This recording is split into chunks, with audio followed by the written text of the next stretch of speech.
अरे ओढ़िला, अरे ओढ़िला गुजरिया हो चुनरिया चटकार। लेकिन यही के भाव में कहना पड़ा कैसे?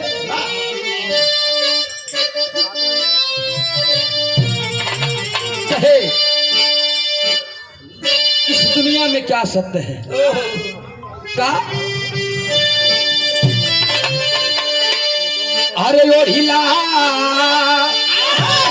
अरे ओढ़िला गुजरिया हो चुनरिया सत्य नाम के। ओढ़िला गुजरिया हो चुनरिया सत्य नाम के।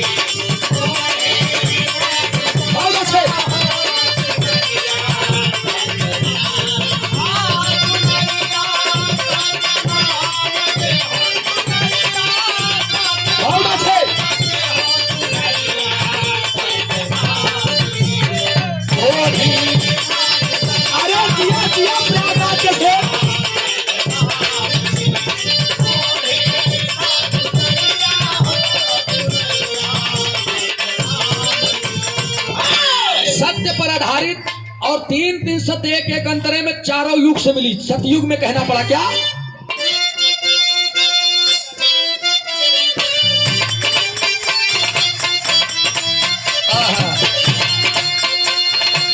राजा हरिश्चंद्र जी पे छाई जब की रानी हो।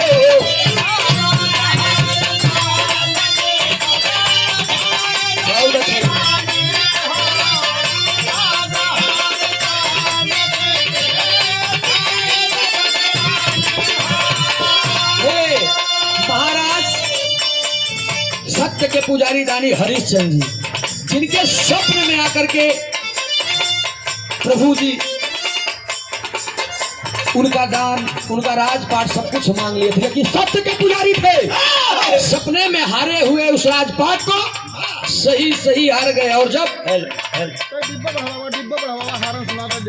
तो जिस समय नाग कसा था, तारा देवी जो महाराज राजा हरिश्चंद्र की पत्नी थी, लेकर के अपने पुत्र को और उसी मरघड़ पे पहुंच गई जहां पर मुर्दों को फूकने का कार्य करते थे महाराज दानी हरिश्चंद्र। वहां पर जब पहुंच गई, अपने बेटे और अपने पुत्र को पहचानने से इनकार कर दिए। कौन? उसी रोहित के पिता और उसी अबला, उसी नारी के पति। महाराज राजा हरिश्चंद्र जी बोल दिए एक बात की है, एक बात सुन लो मेरी, जब तक कर निदान नहीं दे दोगी तब तक तुम्हारे पुत्र का यहाँ पर क्रियाक्रम कुछ होई तब हो बाका।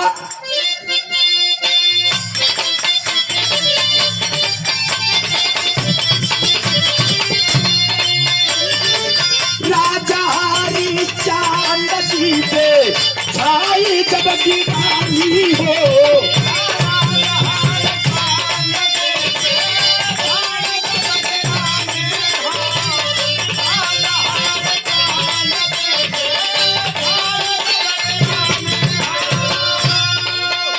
लइके रोहित पहुंची मरघट, अरे लइके रोहित पहुंची मरघट, धूमिल भई चुनरिया हो नजरिया चमकार।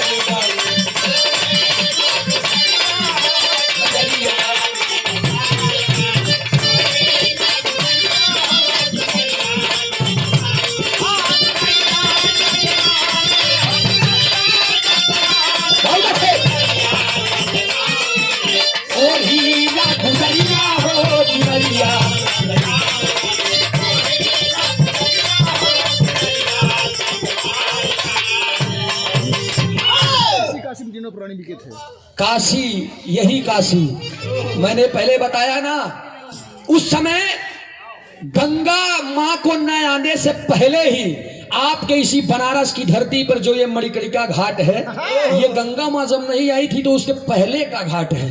कभी कभी गवैया सवाल कर देती कविता जी का नोट रखे, ये गंगा मैया नहीं आ रही तब की घाट यही। ऐसी घाट पर आप किसी काशी पर महाराज दानी हरिश्चंद्र जी बिके हुए थे दोस्त। यही की वो बात थी, सतयुग में ही बात हुआ। लेकिन एक बात और है, छूटा रहे जो ध्रुव मलिक रहे, का कहना पड़ा दूसरे अंतरे में।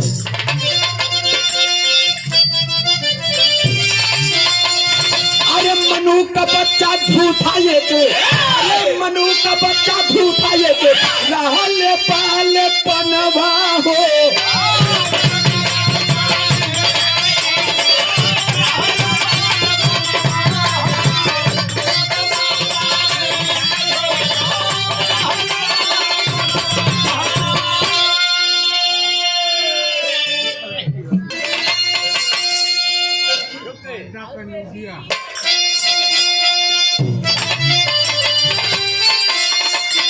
एक ध्रुव नाम का बच्चा था, घर में महल बाग बगीचा सब कुछ भरा था, लेकिन वो करे बावजूद जब उसे ये पता चला कि ये दुनिया, इंसान जितने ये सब ये मिथ्या है, ये सब मिथ्या है। भारत के दुनिया में तो 5 साल की उम्र में अपने महल, अपने धन दौलत को त्याग कर आकर के एक बगीचे में, एक वन में प्रभु के भक्ति में लीन हो जाता है। दूसरे अंतरे में कहना पड़ा मास्टर साहब, त्रेता में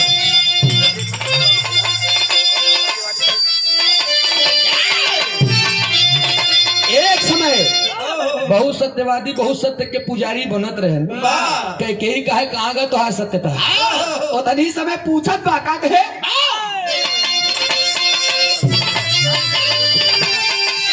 अरे सत्य निभावा राजा दशरथ। सत्य निभाइए ना, जौनी समय तोहार रथ फंसी रही उतनी समय हम तोहार सहायक भई रहे। उतनी समय आपने मुझसे वादा किया था, वक्त आने पर हम तोहार मानता पूरी कर दिए। तब अब तू जाता मर्यादा पुरुषोत्तम श्री राम जी के गद्दी दे, हमसे बर्दाश्त न होई। कह तब के का चाहिए, कहीं हमारे लड़का भरत के चाहिए। कहा थे कहे, अरे सत्य दिखावा राजा दशरथ, अरे सत्य दिखावा राजा दशरथ, खेला परेशानी हो।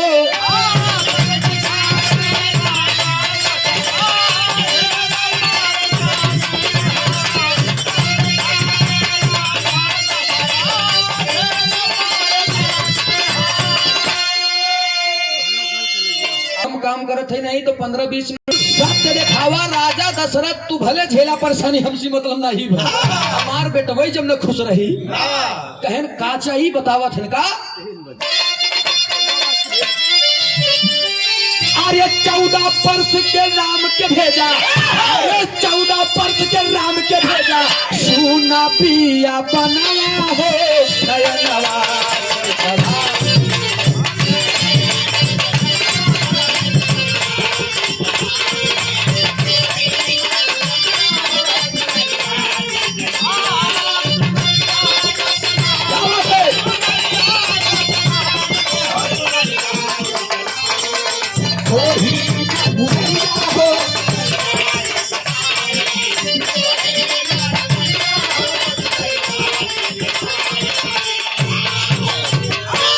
उस समय उनकी बात महाराज चक्रवर्ती सम्राट राजा दशरथ भी माने। बात आई द्वापर की, द्वापर में बात उस समय बा महाराज राजा मोरंग के लड़का नीलकंठ, नीलकंठ के लड़का मोरंग ध्वज, मोरंग ध्वज के लड़का ताम्रध्वज। भगवान श्री कन्हैया अर्जुन के घमंड तोड़े खातिर अर्जुन के शेर के रूप दे दे, न पुनः स्वयं एक ब्राह्मण का रूप ले लिए। पहुंचे कहां पे, राजा मोरंग ध्वज के दरबार में। जैन जैसे दोनों प्राणी खाना खाए जाए लगे तो भाई दरवाजा खटखटाए दे, नारायण नारायण। अरे कोई साधु आया है। राजा मोरंग ध्वज अपने धर्म पत्नी को समझाकर और साधु के पास गए, कहे क्या हुआ बाबा। बाबा कह रहे हैं कि बेटा मैं कई दिन से भूखा हूं, मुझे भोजन करा दो। बुला करके मोरंग ध्वज उचित स्थान दे देते हैं। जब खनवा दे दें तब वही भगवान श्री कन्हैया ब्राह्मण के रूप में, तब उतनी समय साधु बाबा बतावत हैं कि हम तो भोजनवा यही कैले, लेकिन हमार सेरवा भोजन के कर करी। मोरंग ध्वज कहन प्रभु इसको क्या चाहिए, कहन एक मांस चाहिए। कहन हम जाते ही तुरंत मांस की व्यवस्था करके ले आओ। ना ना ना ना ना ना कहन तब कहन तोहरन बेटवा ताम्रध्वज के मांस खाई, खियावे को खियावा नहीं उठी चली हम। सत्यवादी राह सत्य का पुजारी था। आज उसके आंखों में आंसू है, लेकिन बाबा के सामने हाथ जोड़ के कहता है कि बाबा, ए बाबा, मेरे जिगर का टुकड़ा, मेरा लाल, मेरे कुल का चिराग, एक यही तो बेटा है जिसका नाम ताम्रध्वज है। बाबा, आप इसके जगह पर क्या मेरी लाश नहीं खा सकते? साधु बाबा के नहीं चाहिए मुझे। तुम्हारे बस की बात हो तो ठीक है, नहीं हम जाए यहाँ से। नहीं नहीं नहीं बाबा, नहीं। आज तक मेरे दरबार से कोई भूखा वापस नहीं लौटा है, तो मैं आपको कैसे जाने दूं? उतनी समय के मैं काटूंगा जरूर। ताम्रध्वज को बुलाते हैं, दोनों प्राणी वही एक छप्पर बात छप्पर जेका पहले लोग खपड़ा के ठहरा कच्चा गारा के, वही छप्पर के अंदर ले जा करके और अपने बेटे ताम्रध्वज को पटक देते हैं मोरंग ध्वज, और उसके ऊपर जब आरा चलाते हैं, वही समय कवि जी ने लिखा, देखा एक गवई गलती न तो लिखवैया के बाद न गवैया के बाद। हम जितना बात बताओ भी जान ला, सोशल मीडिया में भी एक बात हमारा वायरल बात, हम मतलब एकदम सही निकाल के दे। तो तनी समय गाना हैरान की आरा हिले, छपरा हिले, बलिया हिले ना, अजबल्ला चक्के कमर ए गोरी, सारी दुनिया हिले ना। ए भैया हो, ई आरा जिला और छपरा जिला, बलिया जिला नहीं हिलत रहा। ऊ जौनी समय अपने बेटवा ताम्रध्वज के ऊपर आरा चला रहे थे, आरा ही लत रहा। जौने घरवा में काटत रहे उ छप्पर यानी झोपड़ी, छप्पर हिलत रही, और उनके औरत के कान के बाली हिलत रहे। आरा हिले, छपरा हिले, बलिया हिले ना, जब लचके कमर जौनी सही चलावत रहे, जब लचके कमर ए गोरी, सारी दुनिया हिले ना, पूरा ब्रह्मांड, पूरी धरती हिल रही थी दोस्त। अपने लड़का के कोनो काटत रहा, लेकिन बाबा साहब ने कह दिया, तने एक बार बताए तो मास्टर साहब लगा के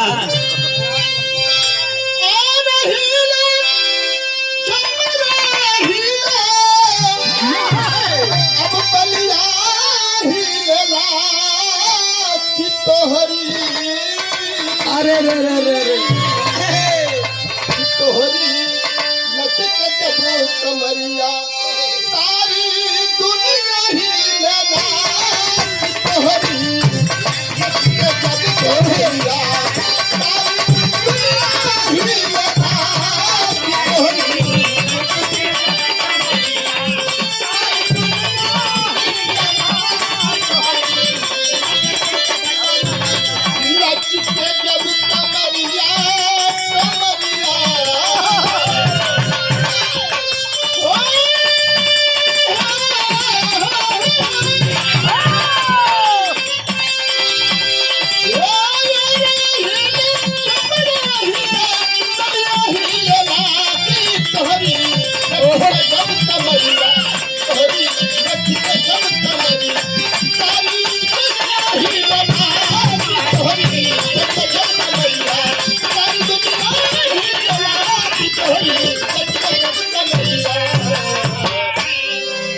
समय के बात रहे, लेकिन तब भी भगवान श्री कन्हैया साधु के भेष में है। उनकी बात को मान करके राजा मोरंग ध्वज अपने बेटे की लाश को जब काटने चले, जब बेटवा के अपने काटा लागे, गौर करेंगे साधु बाबा फिर एक बात कहेंगे कि ये राजा मोरंग ध्वज, अपने बेटे को तो काट रहे हो, लेकिन याद रखना पुत्र को काटते समय तुम दोनों प्राणी के आंखों से आंसू नहीं गिरना चाहिए। कौन ऐसा पत्थर करेजा हुई जो अपने लड़का के काटी और होकर आंसू रखी, कहना पड़ा कैसे?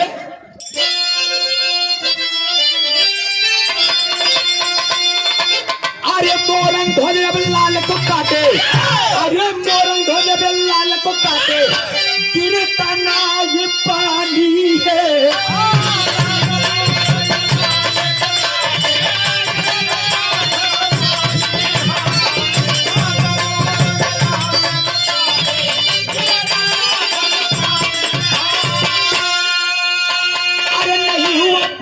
सुनो तब, अरे नहीं हुआ बर्दाश्त, सुनो तब, पहले है रुदनवा हो नयनवा।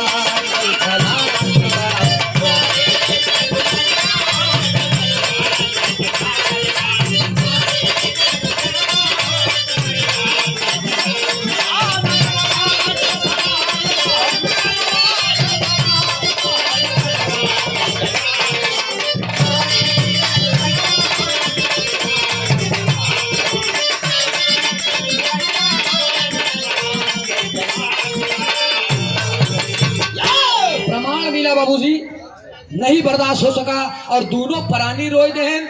लेकिन राजा मोरंगध्वज जब अपने बेटे को काट करके भोजन बना करके उस शेर के सामने ले गए, शेर मुड़ी हिला दिया, जब अपने सिर को हिला दिया तब साधु बाबा उठ करके कहे कि मोरंगध्वज, जब तुम्हारे बस की बात नहीं थी तो तुमने अपने दरबार में हमें बुलाया क्यों? अरे मोरंगध्वज रोने लगा कि आखिर क्या बात है साहब, क्या बात है बाबूजी?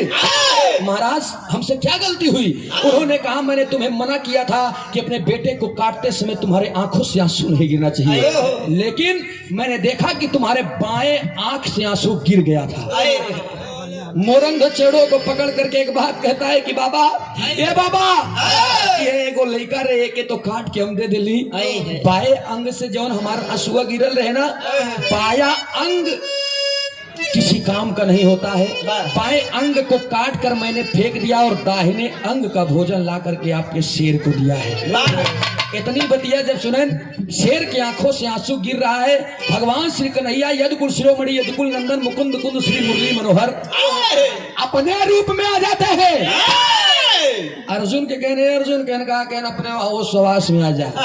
अर्जुन जब अपने होश में आए, अपने रूप में आए, तो उसी जगह पर भगवान श्री कन्हैया के चरणों में गिर गए कि प्रभु आपकी माया, आपकी लीला परंपार है, हमसे भी बड़ा बड़ा भक्ति दुनिया में तो हार है। उनका घमंड वहां पे चूर होता है और सत्य के पुजारी मोरंगध्वज निकले, चेड़ों को पकड़े हैं कि मांग लो, तुम्हें क्या मांगना है? मोरंगध्वज बोले बाबा मुझे कुछ नहीं चाहिए, बस मेरे पुत्र को ही आप जीवित कर दीजिए। भगवान श्री कन्हैया उनके पुत्र को जिंदा कर दिए। कहन एक बात और मांग ली बाबू। कह मांगा, कह महाराज आने वाले कलयुग में जिस तरीके से आपने मेरा परीक्षा लिया, देखिएगा किसी का परीक्षा मत लीजिएगा, नहीं तो आने वाले कलयुग में स्वार्थी लोग अगर ऐसे जाबा तो लेके मुद्दर भाजप शुरू कर दिए, भागत जब यही से कहा थे प्रभु कि आने वाले कलयुग में किसी का इस तरीके से परीक्षा मत लीजिएगा। कलयुग के लाइन में कहना पड़ा, यही में श्री बाबा हमारे कोइलावा उदास के नाम बा। कैसे?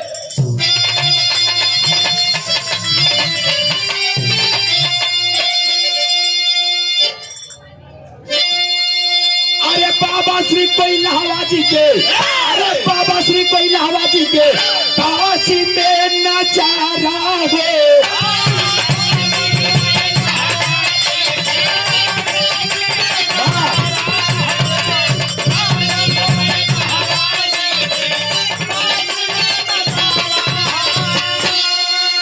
सच्चे मन, सच्चे प्रीत, सच्चे लगन से जिन्होंने इनका पूजन अर्चन किया है, जो भी मांगा है, सुना भी हूँ कि बाबा श्री कोइलावा दास जी उनकी मनोकामना की पूर्ति की है। यही से कहना पड़ा क्या? अरे धूमिल नहीं हुआ है किसी का, अरे धूमिल नहीं हुआ है किसी का, सुनीला चुनरिया हो नजरिया।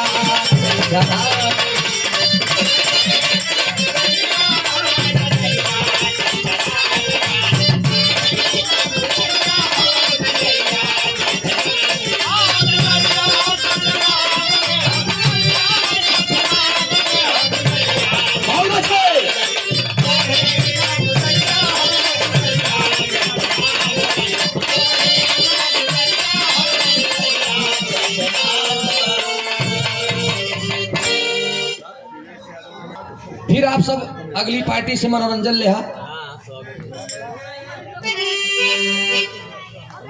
चाहे जहर श्रेय के गार्जियन। अरे भुल्लू रामधार हैदर, अरे भुल्लू रामधार हैदर, आली भय सपना हो।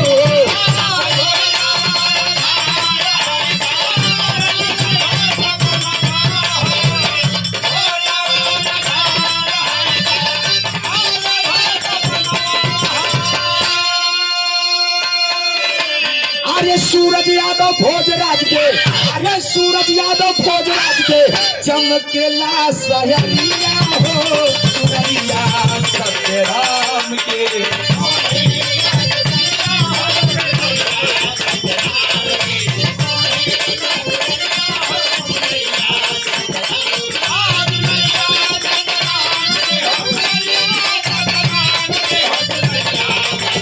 बहुत अच्छे श्लोक।